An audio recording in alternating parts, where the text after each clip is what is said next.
Assalamu alaikum and welcome to Ramadan Storytime with Sister Marsha.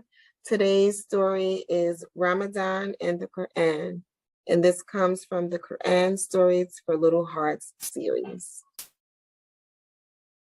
The Prophet Muhammad sallallahu alaihi wasallam would often sit alone in the cave of Hira near Mecca to pray and think deeply, asking the creator of the heavens and earth for answers to the questions that surged through his mind.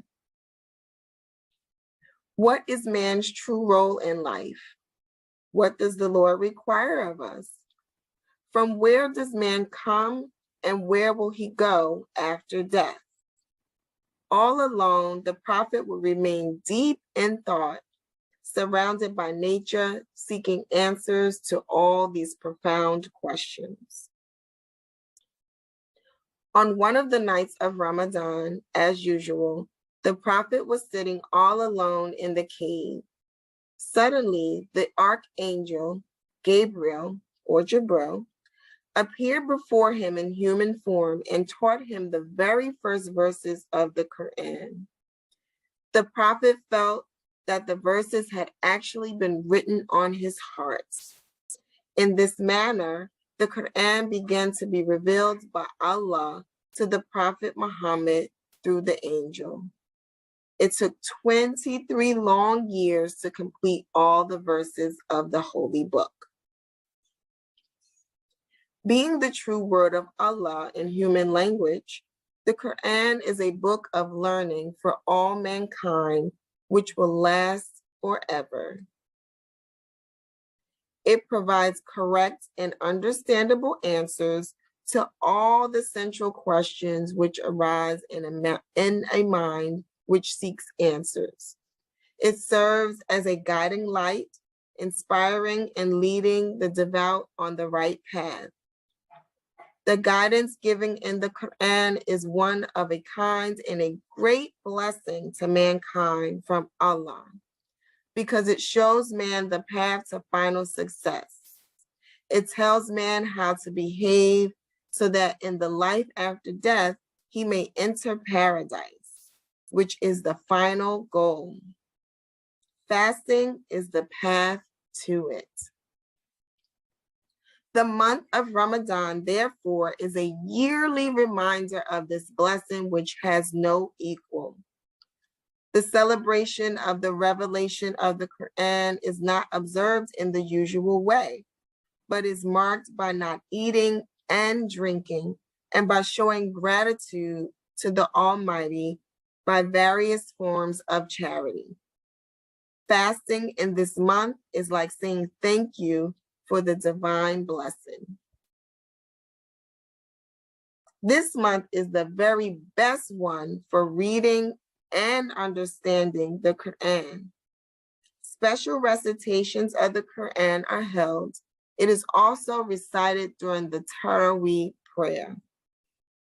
The Taraweeh prayer is actually the Tahajjud prayer, which instead of being offered before dawn, is offered after the Isha prayer during this month to make things easy for godly people.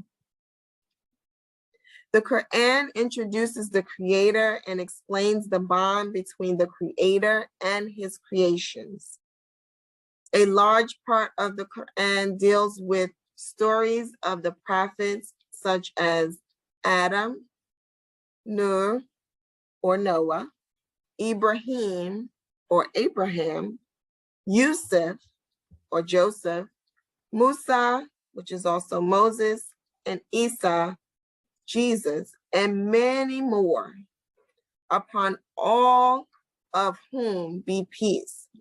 These stories teach lessons about what is good or bad for believers of all time. Another part of the Qur'an talks about the hereafter, which mainly describes in detail the delights of paradise and the agony of hell.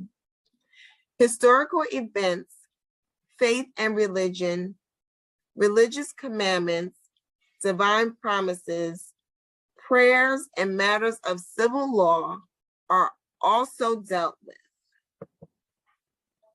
When the Qur'an is read during the month of its revelation, Ramadan, it creates an atmosphere which reminds us of the time when the divine light from heaven fell upon the earth. The Qur'an is a guiding force in man's life.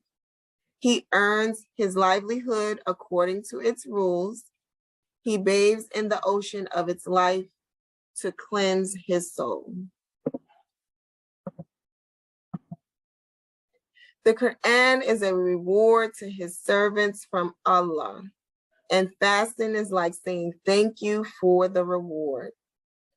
Through fasting, man makes himself worthy of being thankful to Allah. He obeys the command of Allah and so gains a keen awareness of how Allah is greater than everyone and everything else. Having gone through a month's fasting, the believer is then able to lead a life of piety as laid down in the Qur'an. And this story again was Ramadan in the Qur'an, and it's from the Qur'an for Little Hearts series.